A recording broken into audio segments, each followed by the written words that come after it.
அன்பு நண்பர்களே, அனைவருக்கும் அன்னை சமையல் உமாவின் அன்பான வணக்கங்கள். இன்றைக்கி அன்னை சமையலில் பார்க்க போகிறது எல்லாருக்கும் பிடிச்சமான ஒரு ரெசிபி, ரோஸ் மில்க். வாங்க எப்படி செய்கிறதுன்னு பார்க்கலாம். 3 டேபிள் ஸ்பூன் சர்க்கரை சேர்த்துக்கலாம். இப்போ இது மிக்சியில் அரைச்சிக்கலாங்க. இப்போ சர்க்கரையை நைஸாக அரைச்சாச்சுங்க.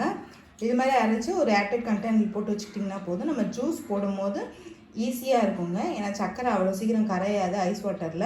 இது மாதிரி அரைச்சி வச்சுட்டிங்கன்னா யூஸ்ஃபுல்லாக இருக்கும் நமக்கு. இப்போ இதை எடுத்து தனியாக வச்சிடலாம். இப்போ 2 டம்ளர் பால் எடுத்து வச்சுருக்கேங்க. பாலை நல்லா காய்ச்சிட்டு ஃப்ரிட்ஜில் 1 மணி நேரம் எடுத்து வச்சுருக்கேன். பால் பார்த்திங்கன்னா ரொம்ப திக்காகவும் இருக்கக்கூடாது, அதே நேரத்தில் ரொம்ப தண்ணியாகவும் இருக்கக்கூடாது. பால் ரொம்ப திக்காக இருந்தாலும் ரோஸ் மில்கோட டேஸ்ட் மாறிடுங்க. அந்த ரோஸ் மில்க்கும் பாலும் பிளெண்ட் ஆகாது. அதனால் ஓரளவு தண்ணியாக இருக்க மாதிரியே பார்த்துக்கோங்க. இப்போ பால் சேர்த்துக்கலாம்.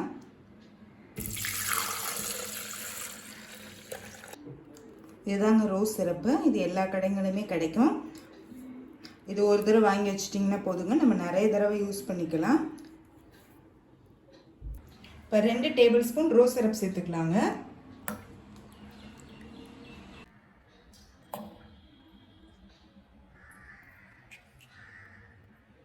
நான் 2 கப் பாலுக்கு 2 டேபிள் ஸ்பூன் சேர்த்துக்கிறேங்க. அதில் ஏற்கனவே சர்க்கரை இருக்குங்க. டேஸ்ட்டுக்காக இப்போ கொஞ்சமாக சேர்த்துக்கலாம்.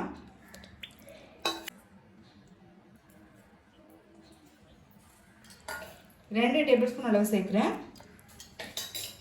இப்போ இதை மிக்சியில் சும்மா ஒரே ஒரு பிளெண்ட் பண்ணிக்கலாங்க. இப்போ எல்லாத்தையும் அடிச்சாச்சு. இப்போ ரோஸ் மில்க் ரெடி ஆகிடுச்சுங்க. சர்வ் பண்ணிடலாம். இப்போ சர்வ் பண்ணுறதுக்கு முன்னாடி இதில் கொஞ்சமாக ரோஸ் சிரப் சேர்த்துக்கலாம். பார்க்குறதுக்கு அழகாக இருக்கும்.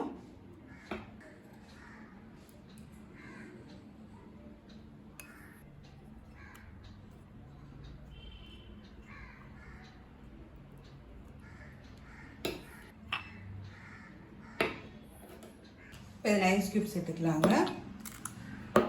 இப்போ சர்வ் பண்ணிடலாம்.